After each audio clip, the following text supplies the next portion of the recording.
This week, we drive Maruti's Vitara Brezza, catch highlights from Geneva, and meet Dougie Lampkin.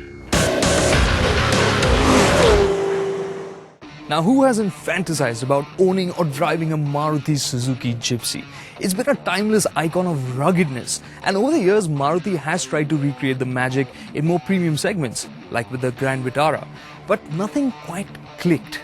But the Vitara name is coming back to the Indian market with this, the Vitara Brezza, and it's playing in a price segment that Maruti knows very well. So can the Vitara Brezza be the it SUV? As in, the car that can get Indians craving for an SUV from Maruti Suzuki once more? Let's find out.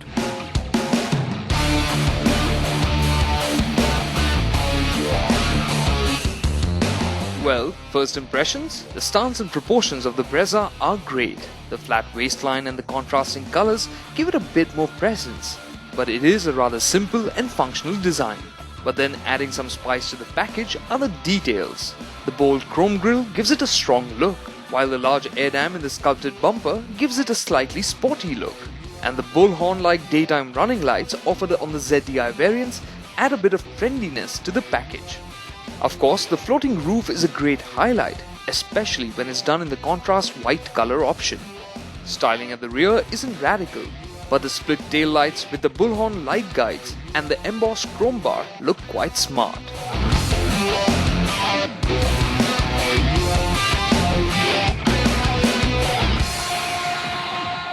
Now, Maruti have played safe on the exterior design and on the interior design. You can look at this dash here. It's pretty simple, straightforward, but yes, it's smart. Some interesting touches are these textures for the dash top, and well, the instrument cluster here has this spherical shape for the dials. It's a combination of square and circle. Maruti made that term up. Pretty cool though, because it's got backlight which you can adjust according to the color of your car, so it's pretty funky that way. And that aside, my favorite bit of the dash has to be the center console. It's simple, smart, and the buttons here for the aircon vents work really nicely, feel very nicely damped. And that aside, of course, this Vitara Brezza, the top end variant, is very well equipped. Well, you have a push-button start-stop for the engine, cruise control, automatic headlamps, powered folding ORVMs, and rain-sensing wipers on this top-end trim. There's also a large touchscreen that acts as the infotainment center and offers Apple's CarPlay amongst its connectivity options. The bright touchscreen is also used for the reversing camera and the navigation system, but this is only offered on the ZDI Plus variant. There's plenty of storage in the cabin, and it also has this nifty under-seat tray. On the safety front, Maruti is offering a driver airbag as standard across all the variants, while ABS and a passenger side airbag is an option on the LDI and VDI variants, while this is standard on the ZDI variants. Now, where the Brezza really scores is in terms of sense of space in the cabin. You've got great glass area, it feels very roomy because of that, but it isn't just that, it's the cabin width. It just makes it feel so nice and spacious. 3 abreast, not a problem. That aside, you can see how much knee room is there on offer here. The driver's seat is set to my position, so even taller passengers can be accommodated here, and there's plenty of headroom. The only area where I feel they could have done a little bit better would have been in terms of offering better under-thigh support, and one thing missing, of course, is that there are no aircon vents here for the rear. And then it was time to check out the 328-litre boot. Now, in terms of numbers, the boot space might not seem like much, but lift this open and you'll find a healthy sized boot, and importantly, it's well shaped. There's a lot of width, so getting 2 suitcases in here, just lie them down flat. I think one big, one small, you could manage that. But if you want to expand the boot space, there's a really nice little touch here on the Vitara Brezza. Check this out.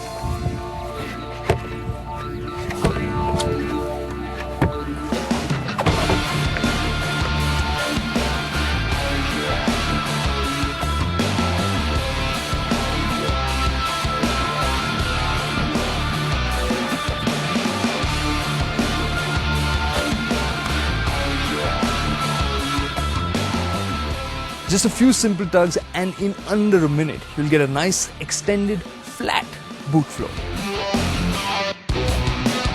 Finally, it was time to pay attention to what is packed under the Brezza's hood. the DDIS 200 engine.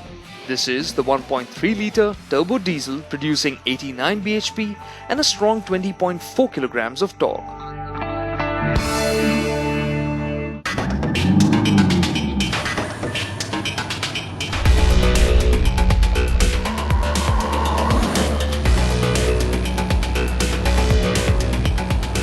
It's a familiar feature of this 1.3-litre diesel engine that we've seen on Maruti Suzuki's, that you get a fair amount of turbo lag, low down in the rev range, and then there's that sudden rush of power.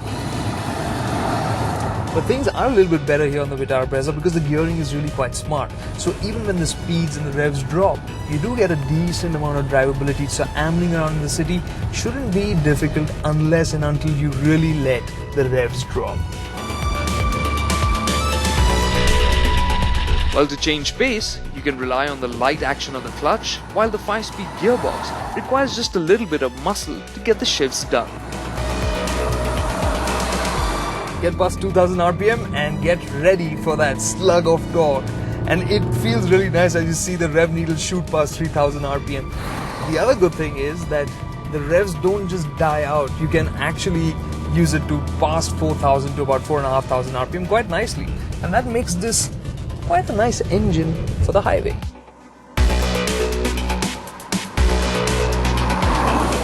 The Brezza, in fact, boasts of a 5300 RPM rev limiter. That's quite high for a diesel car. As you spend more time behind the wheel of the Brezza, one subtle sense tends to grow on you. In some ways, the Vitara Brezza feels very European, and that really shouldn't come as a surprise because it is based on a modified platform that's used on the European Vitara. Take the ride quality for instance. It has a hint of firmness to it, and in my books, on the whole, it's not a bad thing. Yeah, you do feel a little bit of the road surface creep into the cabin and some bumps might come through, but on the whole, ride quality is really quite absorbent. Suspension works silently, so the cabin does feel calm. The good part about the setup is that it gives you a great sense of confidence. When you're on the highway doing higher speeds for longer distances, it just makes the driving experience more relaxed. The high-speed stability is truly impressive, and as you motor along for kilometers on end, something else hits you.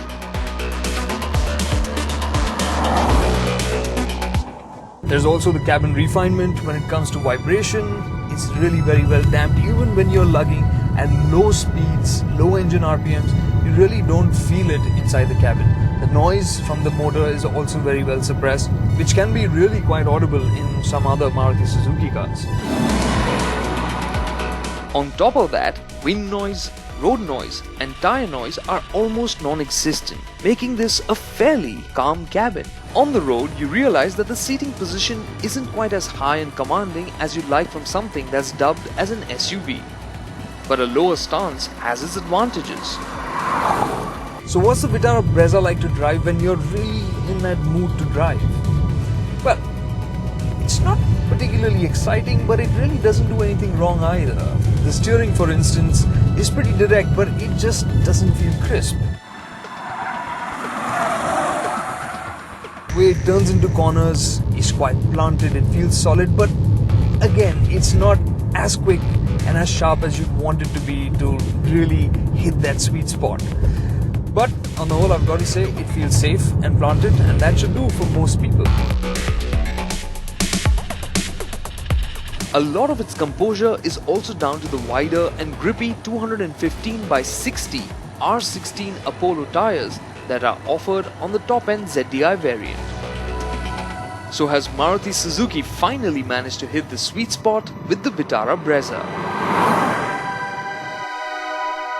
One thing's pretty clear. Maruti Suzuki's new Vitara Brezza isn't going to tug at your heartstrings the way the Gypsy has and does even today. But just because it's unexciting and a little understated, do not let it drop off your radar if you're in the market for a compact SUV. Because underneath is a really solid and sensible package. When you round up the kind of performance, drivability, the comfort, the sense of space and the features that this car offers, you realize that it's a really solid, well-rounded package. And then factor in the price that is being offered at, it's kind of hard to argue against Maruti Suzuki's new Vitara Brezza.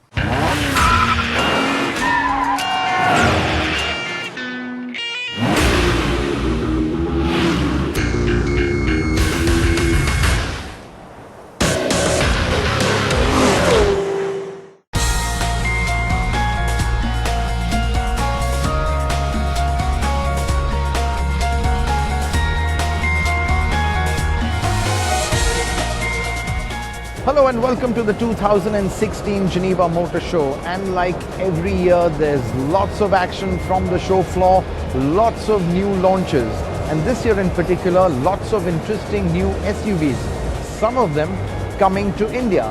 So let's get down and have a look.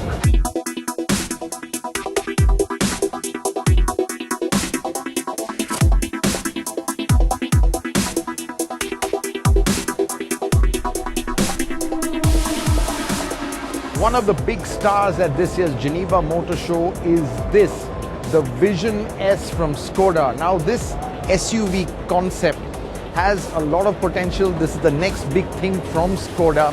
It's going to be their flagship SUV. In fact, Joseph Caban, the designer, has said this is the superb of SUVs, and it will be very premium. It will be packed with technology. It's going to come with possibly a 2-liter engine, the EA288, which the company has said will be locally made in India. But what is interesting is the packaging, because in what is a beautifully proportioned vehicle, there are 3 rows of seats. It has been a bit of a challenge getting the form, and the designer, Joseph Caban, has said that balancing the 3rd row and getting the rake at the back was pretty tough. I have to admit the 7-seater, like 3 lines of seats, is definitely challenging. Challenging in case you expect to make not only a roomy car as you always, or as we always do by Skoda, but as well if you want to have it car which is from outside still very compact and sporty. The big news, of course, is that the production version of the Vision S will be coming to India, that's for sure. This is going to be around a 30 lakh SUV. It's going to be positioned head-on against the Volkswagen Tiguan. Obviously, it's not going to be very big volumes, but this is going to be making a new statement for the Skoda brand in India.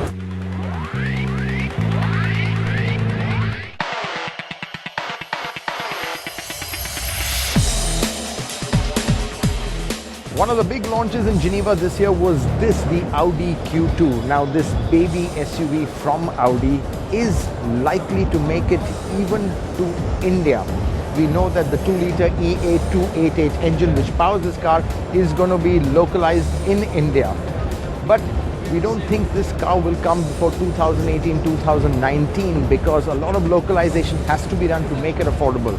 And there's a chance that a long wheelbase version, the one that they're going to be making for China, will be the one that makes it here.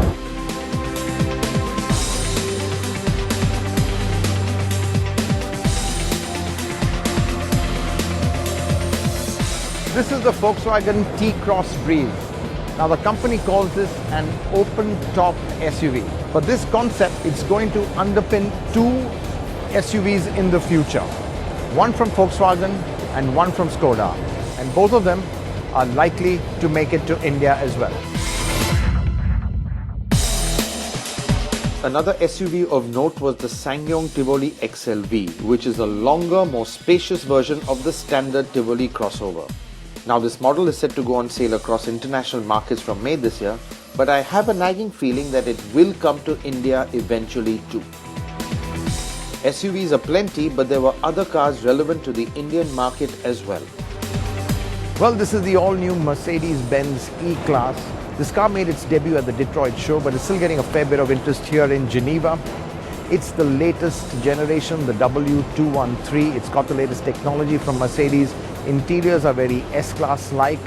But the news for India is that it's going to be launched, the base version, with an engine below 2 liters. Now that's significant because if the diesel ban in Delhi continues for cars with engines above 2 liters, the diesel ones that is, this car could very well sell quite easily over there.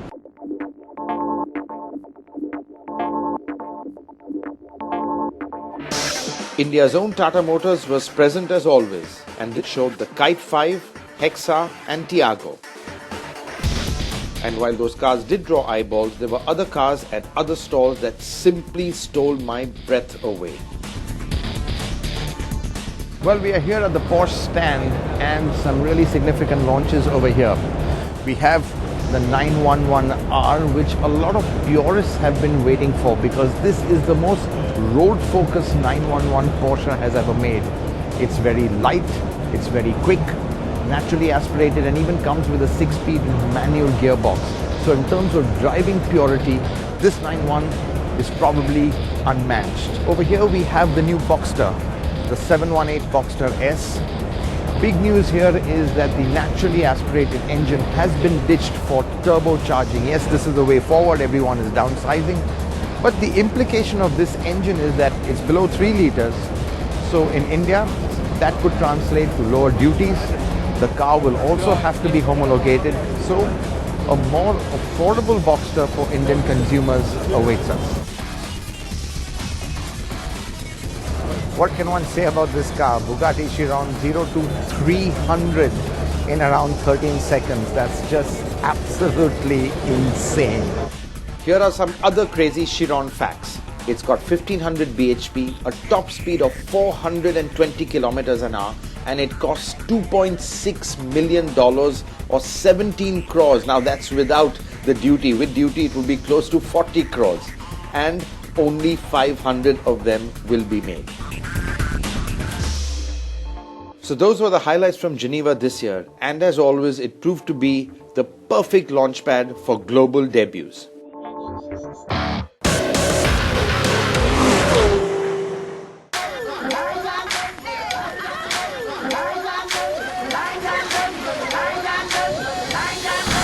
Meet Dougie Lampkin, 39 years old, British, and a 12-time World Trials champion.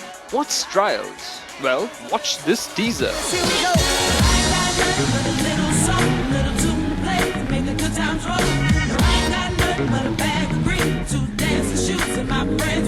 Born into a family making motorbike history, his father, Martin, was the first ever World Trials champion in 1975. Dougie rode into the limelight in the late 80s, and he has never looked back since.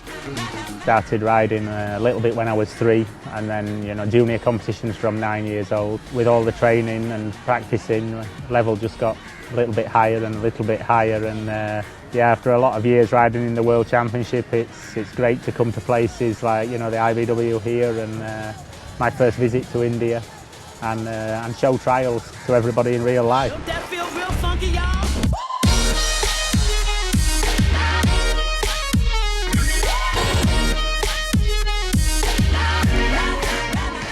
One aspect about the trials that we'd like to know more about is your bike. Yeah, no, the trials bike, is a very different bike to anything else. I ride a Vertigo motorcycle. It's a new brand. I've been working with them since the beginning for almost the last 3 years. Okay. It's a 300cc 2-stroke injection. It weighs 69 kilos.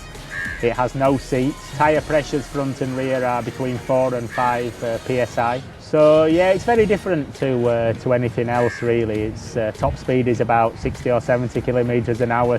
It's not the fastest, and it's definitely not the comfiest. And when it comes to the power delivery, is it a lot of bottom, or do you have quite a bit on top as well? The power's from the bottom, and also the clutch is very, very aggressive. Okay. Because obviously when we were riding over the car and the big obstacles that you take the RPM to the limit around 15,000 RPM, and then you just let go of the clutch like a light switch. So it's everything's very aggressive. And in specific, one part about tires, if the pressures were higher, would the tires still perform as well? Or is the tire compound itself the tire is very, very important.